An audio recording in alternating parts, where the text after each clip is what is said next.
नमस्कार। आप तो विद्यार्थी मित्रों आप जाणो छो कि आपनो जो विषय है सामाजिक विज्ञान ए इतिहास, राज्यशास्त्र अने भूगोल ये नवमां ए त्रणનું કોમ્બિનેશન કરીને આપનું પાઠ્યપુસ્તક આ સાલ આખું નવા અભ્યાસક્રમનું અમલમાં આવેલું છે। નવું પુસ્તક જ્યારે અમલમાં આવ્યું હોય ત્યારે અભ્યાસની માહિતી, અભ્યાસક્રમમાં આવેલા નવા મુદ્દાઓ એ આપને બાયસેકના માધ્યમથી રાજ્યના વિદ્યાર્થીઓને અને શિક્ષકોને એની જાણકારી પ્રાપ્ત થાય એટલા માટે શિક્ષણ બોર્ડ દ્વારા આ એક નવતર અને સુંદર પ્રયોગ છે। ઘણા બધા શિક્ષણના ક્ષેત્રના જે જાણકાર શિક્ષક મિત્રો છે એમના દ્વારા જ સુંદર દૂરવર્તી શિક્ષણ આપના માધ્યમથી પૂરું પાડવામાં આવે છે। એટલે આપ આ જે બાયસેકનો કાર્યક્રમ જ્યારે નિહાળો, રાજ્યના જે શિક્ષકો છો અને બાળકો છો એમને સાચી અને સરસ માહિતી અહીંથી આપને પૂરી પાડવામાં આવે છે અને જેથી બાળકોમાં નવમું એ 10માનો બેઝ છે અને એ બાળકોમાં ખૂબ સરસ રીતે એની જાણકારી પ્રાપ્ત થાય એ હેતુ છે એ આપ જાણશો। આપનું નવમું ધોરણ છે અને એની અંદર નાગરિક શાસ્ત્ર કે જેને પોલિટિકલ સાયન્સ આપણે કહીએ છીએ, રાજ્યશાસ્ત્ર, અને એની અંદર જે 8મું ચેપ્ટર છે એ 8મા ચેપ્ટર્સની આપણે અહીંયા વાત કરવાની છે। ભારતના રાજ્ય બંધારણનું ઘડતર અને લક્ષણો। તો સૌથી પહેલાં આપણને એ પ્રશ્ન થાય કે 15મી ઓગસ્ટ 1947ના દિવસે આપણો દેશ આઝાદ થયો। આઝાદ થયો એ વખતે આપણા દેશની અંદર 562 દેશી રજવાડાઓ હતા। એમને આપણા ભારતના સંઘમાં ભેળવી દેવામાં આવ્યા અને એક અલગ અને એક સંઘ રાજ્ય, એક આખું અખંડ ભારતનું નિર્માણ થાય એવી વ્યવસ્થા થઈ। ભારતના બધા દેશી રજવાડાઓને ભારતીય સંઘમાં ભેળવી દેવામાં આવ્યા। અને બીજો પ્રશ્ન હતો ભારતનું બંધારણ ઘડવાની પણ અહીંયા વાત છે। એટલે આપણને પહેલો પ્રશ્ન થાય કે બંધારણ એટલે શું? તો બંધારણનો અર્થ અથવા એની સંકલ્પના કે કોઈપણ દેશનું શાસન ચલાવવા માટે ઘડવામાં આવેલા નિયમોના વ્યવસ્થિત સંગ્રહને દેશનું બંધારણ અથવા તો સંવિધાન કહેવામાં આવે છે। આ એનો સાદો અને સરળ છે અર્થ છે અને એ આપણને આવડવો જોઈએ। આવો પણ 2 માર્કનો પ્રશ્ન પૂછે બંધારણ એટલે શું, તો આપણે આ સારી રીતે કોઈપણ દેશનું શાસન ચલાવવા માટે ઘડવામાં આવેલા નિયમોના વ્યવસ્થિત સંગ્રહને દેશનું બંધારણ કહેવામાં આવે છે। તો આ એની બંધારણની વાત થઈ। તો બંધારણનું મહત્ત્વ શું છે એ પણ આપણને ખ્યાલ હોવો જોઈએ। બંધારણનું મહત્ત્વ, બંધારણ એ દેશનો પાયાનો અને મહત્ત્વનો દસ્તાવેજ છે, લેખિત દસ્તાવેજ છે। બંધારણની જોગવાઈઓના આધારે દેશમાં કાયદાઓ ઘડવામાં આવ્યા છે। એટલે કાયદાઓ બંધારણ સાથે સુસંગત હોવા જોઈએ। એટલે દેશમાં કાયદાઓ છે એ બંધારણને સુસંગત અને બંધારણીય જોગવાઈઓને આધીન જ હોવા જોઈએ। એનો ચોથો પોઈન્ટ છે બંધારણ કાયદાઓથી સર્વોપરી છે। બંધારણમાં સમયાંતરે બદલાતી જતી લોકોની જરૂરિયાતો, અપેક્ષાઓ, ઈચ્છાઓ અને લોકોની ઉચ્ચ ભાવનાઓનો પડઘો હોય છે અને બંધારણ એ જીવંત અને મૂળભૂત દસ્તાવેજ કહેવાય છે। એ પણ આપણને ખાસ ખ્યાલ હોવો જોઈએ। આ એનું મહત્ત્વ થયું બંધારણનું। અને બંધારણનું મહત્ત્વ હોવું જોઈએ એ તમે અને હું બધા જાણીએ છીએ। બંધારણનું મહત્ત્વ ના હોય તો આ દેશની વ્યવસ્થા ચાલી શકે નહીં। હવે બંધારણની ઘડતરની પ્રક્રિયા આપ જાણો છો મિત્રો, હમણાં જ મેં વાત કરી કે દેશ આઝાદ થઈ ગયો। દેશ આઝાદ થઈ ગયો એટલે ભારતના બધા જ દેશી રજવાડાઓને ભારતીય સંઘમાં જોડવા અને બીજો મહત્ત્વનો પ્રશ્ન હતો બંધારણ ઘડવો। બંધારણ ઘડવા માટેની પ્રક્રિયા થઈ। સ્વતંત્ર પહેલાં, આપણો દેશ આઝાદ નહોતો થયો એ પહેલાં બ્રિટિશ સરકાર દ્વારા 25મી માર્ચ 1946ના રોજ 3 સભ્યોનું કેબિનેટ મિશન ભારત આવ્યું અને તેમાં માઉન્ટ બેટન એના અધ્યક્ષ હતા। એ માઉન્ટ બેટન એના અધ્યક્ષ હતા, આપ જાણો છો। અને એમના દ્વારા એ પછી ભારતની અંદર ભારતની જે આઝાદી છે એના માટેની જે કામગીરી છે તેની એ આઝાદી માટેનો જે ઉકેલ શોધવાનું કાર્ય છે એ એમને સોંપવામાં આવેલું એ આપ જાણો છો। તેમને બંધારણના ઘડતર અંગેનું માળખું ઘડવા માટે બંધારણ સભાની રચના કરી। બંધારણ સભાની રચના કરી અને એ સમયે બંધારણ સભામાં કુલ 385 સભ્યો હતા। એમાં જુદી જુદી કોમના, જુદા જુદા ધર્મના, જુદી જુદી જ્ઞાતિના, જુદી જુદી જે લિંગ હોય, જે સ્ત્રી પુરુષ હોય, તેમજ ભૌગોલિક પ્રદેશોની વ્યક્તિઓ, રાજકીય પક્ષોના પ્રતિનિધિઓ તેમજ વિવિધ ક્ષેત્રોના તજજ્ઞ વ્યક્તિઓનો સમાવેશ બંધારણમાં કરવામાં આવ્યો હતો. મિત્રો, આપ જાણો છો કે બંધારણ એ વખતે ઘડવા માટે કેટલી પ્રોસિજર થયેલી અને ઘડતરની પ્રક્રિયા કઈ રીતે કરી, કોઈ જાતિ જ્ઞાતિને અન્યાય ન થાય, બધા જ પાસાઓને સમાવેશ કરીને આપનું બંધારણ એ વખતે તૈયાર કરવામાં આવેલું. અને આપ જાણો છો કે બંધારણ ઘડવા માટે આખી પ્રોસિજર હોય છે અને આખી બંધારણના ઘડવૈયાઓની આખી ટીમ બનાવવામાં આવેલી. આ કાંઈ એક વ્યક્તિથી આ થઈ શકે એવું નહોતી. એટલે આ બંધારણ તૈયાર કરવા માટે આખી પ્રોસિજર હતી, કેટલો સમય લાગ્યો, કયા કયા વ્યક્તિઓએ એનું પ્રદાન કરેલું છે બંધારણ ઘડવામાં, એ બધી અહીંયા વાત થયેલી છે. અને આપ જાણી શકો છો કે બંધારણના એ વખતના ઘડવૈયાઓની ટીમ, તો આપ જાણો છો કે ભારતના પહેલા રાષ્ટ્રપતિ અને જે બંધારણ સભાના અધ્યક્ષ હતા. પછી તમે નીચે જોઈ શકો છો કે ભીમરાવ આંબેડકર જે બંધારણની ખરડા સમિતિના અધ્યક્ષ હતા. પછી જવાહરલાલ નહેરુ જે આપણે ભારતના પહેલા વડાપ્રધાન બન્યા, સરદાર વલ્લભભાઈ પટેલ કે જે ભારતના ગૃહપ્રધાન હતા, મૌલાના અબ્દુલ કલામ આઝાદ જે ભારતના એ વખતે શિક્ષણ પ્રધાન હતા, શ્યામા પ્રસાદ મુખર્જી જેમને જનસંઘની સ્થાપના કરેલી, HP મોદી, HV કામત,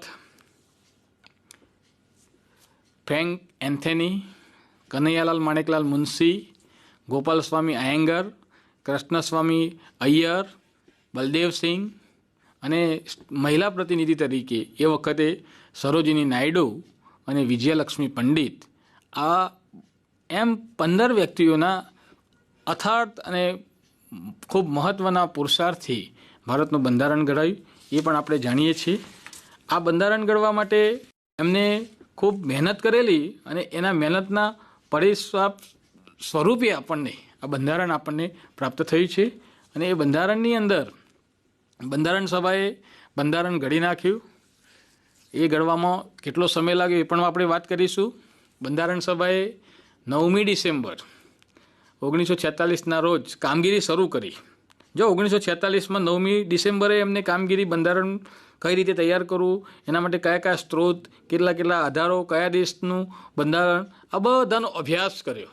1946માં ડિસેમ્બરમાં એમને કામગીરી આરંભી શરૂ કરી અને 2 વર્ષ 11 મહિના અને 18 દિવસ સુધી બંધારણ ઘડતર માટેની કામગીરી ચાલી. વિચાર કરો સારસ્વત મિત્રો અને વિદ્યાર્થી મિત્રો, લગભગ 3 વર્ષ સુધી આપણા બંધારણ ઘડવા માટેની પ્રક્રિયા ચાલી. 3 વર્ષ સુધી એટલે કે 2 વર્ષ 11 મહિના અને 18 દિવસ સુધી બંધારણ ઘડતર માટેની પ્રક્રિયા ચાલી. અને એ સમયગાળા દરમિયાન આ 15 વ્યક્તિઓ અને બીજા ઘણા બધા એના સહાયક વ્યક્તિઓએ એ 166 વખત બેઠકો મળી. એક વખત નહીં, 166 વખત બેઠકો મળી. અને એ બેઠકોની અંદર જે મુદ્દાઓ, જે અંદર જે ઉમેરવા જેવી વસ્તુ હશે, કયા એક શબ્દ, એનો અર્થ, આ બધાનો ઝીણવટપૂર્વક અભ્યાસ કરવામાં આવ્યો. અને એ વખતે દુનિયાના જુદા જુદા દેશોના બંધારણના મહત્ત્વના લક્ષણોનો અભ્યાસ કર્યો, વિગતપૂર્ણ કર્યો, ચર્ચા વિચારણા કરી અને બંધારણને આખરી સ્વરૂપ આપ્યું. બ્રિટન હોય, ફ્રાન્સ હોય, આયર્લેન્ડ હોય, અમેરિકા હોય, આ બધા દેશોના બંધારણનો એમને અભ્યાસ કર્યો. અભ્યાસ કર્યા પછી જે સારી બાબતો હતી, વિગતપૂર્ણ બાબતો હતી, એની ઉત્તમ અને વિવર્સ ચર્ચા કરવામાં આવી અને એને આખરું સ્વરૂપ આપવામાં આવ્યું. એ વખતે જૂના 395 આર્ટિકલો હતા. પછી બંધારણની અંદર હાલ નવા 461 અનુચ્છેદો, આર્ટિકલ્સ અને 12 પરિશિષ્ટો. આ નવા પહેલાં 8 હતા, 395 હતા અને 8 પરિશિષ્ટો હતા. અત્યારે નવા 461 અનુચ્છેદો છે, આર્ટિકલ્સ અને 12 પરિશિષ્ટો છે. અને આ રીતે બંધારણ તૈયાર થયું. 26મી નવેમ્બર 1949ના રોજ બંધારણ સભામાં બંધારણ સર્વાનુમતે પસાર થયું. આપ જાણો છો. હવે અહીંયા સમજવા જેવી વાત છે કે 26મી, આ ખૂબ સમજવા જેવી વાત છે. આ સારસ્વત મિત્રો અને વિદ્યાર્થી મિત્રો, જો આપ આ કાર્યક્રમ દેખતા હોય અને નિહાળતા હોય તો લખજો. 26મી નવેમ્બર 1949ના રોજ બંધારણ સભામાં સર્વાનુમતે પસાર થયું. તો અહીંયા તમને એક પ્રશ્ન એવું ના થવો જોઈએ કે 27 નવેમ્બરે એનો અમલ થઈ જવો જોઈએ. તો શા માટે 26મી જાન્યુઆરી 1950ના રોજ બંધારણ અમલમાં આવ્યું? આ એક સમજવા જેવું છે. મેં લખ્યું છે અહીંયા, આપણી ચોપડીમાં નથી, પણ મેં અહીંયા તમને સમજ આપી છે કે 2 મહિના રાહ જોવાનું કારણ પણ હતું. આપ જાણો છો કે ભારતમાં અંગ્રેજોનું શાસન હતું. અંગ્રેજોના શાસનને દૂર કરવા માટે ભારતમાં અનેક આંદોલનો ચાલતા, અને અનેક આંદોલનોની સાથે સાથે આપણે અંગ્રેજોને એક ચેલેન્જ ફેંકેલી કે અમને 31મી ડિસેમ્બર 1929 સુધી પૂર્ણ સ્વરાજ નહીં મળે તો જલન કાર્યક્રમ આપવામાં આવશે. એટલે 31મી ડિસેમ્બર 1929 સુધી ભારતને અંગ્રેજોએ પૂર્ણ સ્વરાજ આપ્યું નહીં. એટલે એ વખતે ઇન્ડિયન નેશનલ કોંગ્રેસે નક્કી કર્યું કે 26મી જાન્યુઆરી 1930ના રોજ રાવી નદીના કિનારે તમામ ક્રાંતિકારીઓ અને ભારતના જે સ્વાતંત્ર્ય સંગ્રામના ફ્રીડમ ઓફ ફાઇટરો સ્વતંત્ર દિવસ ઉજવશે. અને રાવી નદીના કિનારે 26મી જાન્યુઆરી 1930ના રોજ એ વખતે, એટલે કે 26મી જાન્યુઆરી 1930ના રોજ એ વખતે ક્રાંતિકારીઓ ભારતનો સ્વતંત્ર દિવસ ઉજવેલો. હવે એ દિવસ ઉજવેલો આપણને સાચી સ્વતંત્રતા તો 15મી ઓગસ્ટ 1947માં મળી, એટલે એ આપણી સાચી સ્વતંત્રતા છે. પણ આપને એટલે એ વખતે ઇન્ડિયન નેશનલ કોંગ્રેસના લોકોએ ભારતનો પહેલો સ્વતંત્ર દિવસ એમને ઉજવેલો, એ આવનાર પેઢી કેમ નહીં યાદ રાખે? તો એ દિવસ કાયમ માટે ભારતની પેઢી યાદ રાખે એટલા માટે 26મી તારીખ અને 26મી જાન્યુઆરી એટલા માટે પસંદ કરવામાં આવી. આ ખાસ યાદ રાખજો. આ 26મી જાન્યુઆરી અને 15મી ઓગસ્ટ વચ્ચે આ તફાવત છે. એટલે ખાસ આપને મિત્રો આ યાદ રાખવાની જરૂર છે કે 26મી જાન્યુઆરી 1950ના દિવસે ભારતના બંધારણનો અમલ થયો અને ભારત પ્રજાસત્તાક રાષ્ટ્ર ઘોષિત કરવામાં આવ્યું. એ 2 મહિના 26મી નવેમ્બર, 26મી ડિસેમ્બર અને 26મી જાન્યુઆરી એ 2 દિવસ એ વખતની જે કમિટી હતી એને કીધું કે આપણે આ 2 દિવસ, આ 2 મહિના ખૂબ રાહ જોવાની જરૂર છે અને આપને એ દિવસે બંધારણનો અમલ કરીશું. અને એટલે 26મી જાન્યુઆરી 1950ના રોજ બંધારણનો અમલ થયો અને ભારત પ્રજાસત્તાક રાષ્ટ્ર ઘોષિત થયું. ત્યારથી જ આપણે 26મી જાન્યુઆરી 1950ના દિવસે પ્રજાસત્તાક દિન શાનદાર તરીકે ઉજવીએ છીએ અને આપણો રાષ્ટ્રીય તહેવાર છે, એ આપ જાણો છો. મિત્રો, ખાસ એ પણ જાણવા જેવું છે કે આપણું રાષ્ટ્રચિહ્ન 4 સિંહોની મુખાકૃતિ છે. રાષ્ટ્રીય સૂત્ર સત્યમેવ જયતે, રાષ્ટ્રીય સૂત્ર સત્યમેવ જયતે.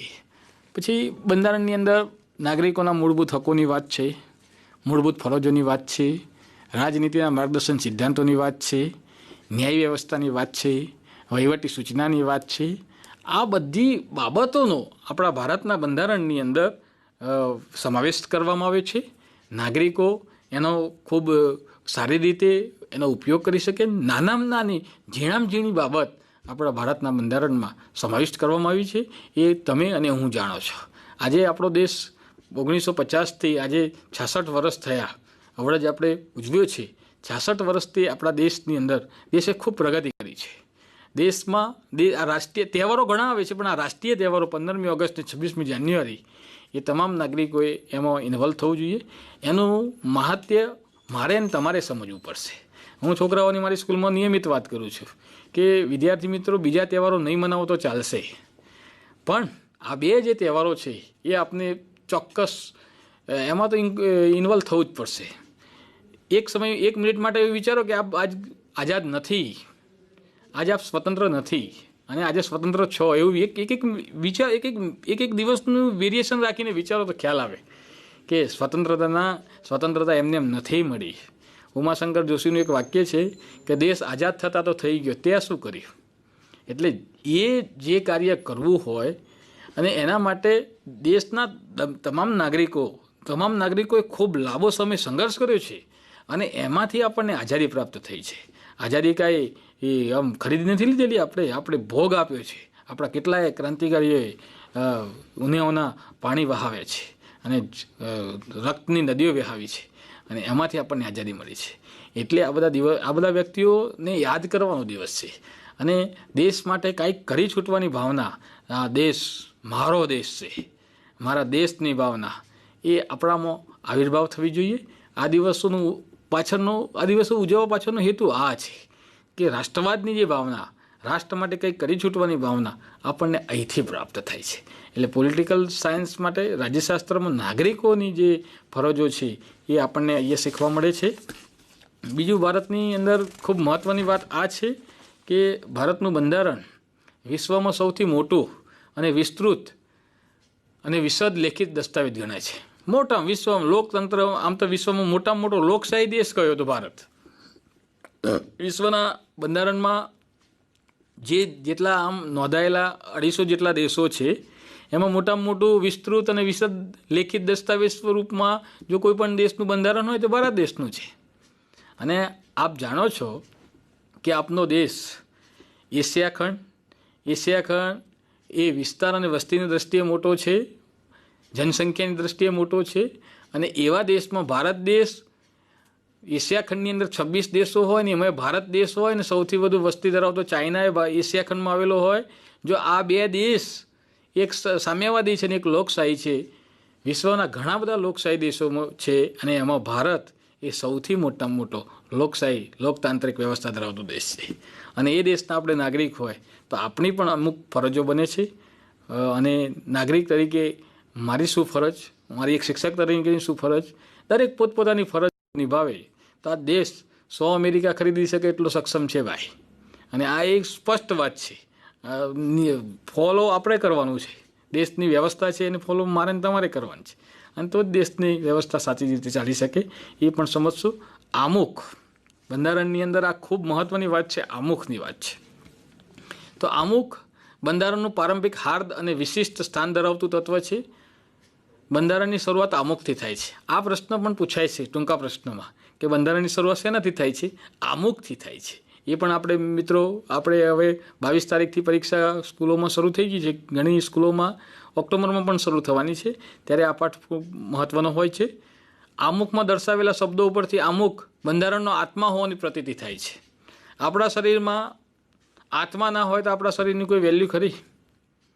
તો અહીંયા એટલા માટે એને કહેવામાં આવે છે કે આમુખમાં દર્શાવેલા શબ્દો પરથી આમુખ બંધારણનો આત્મા હોવાની પ્રતીતિ થાય છે.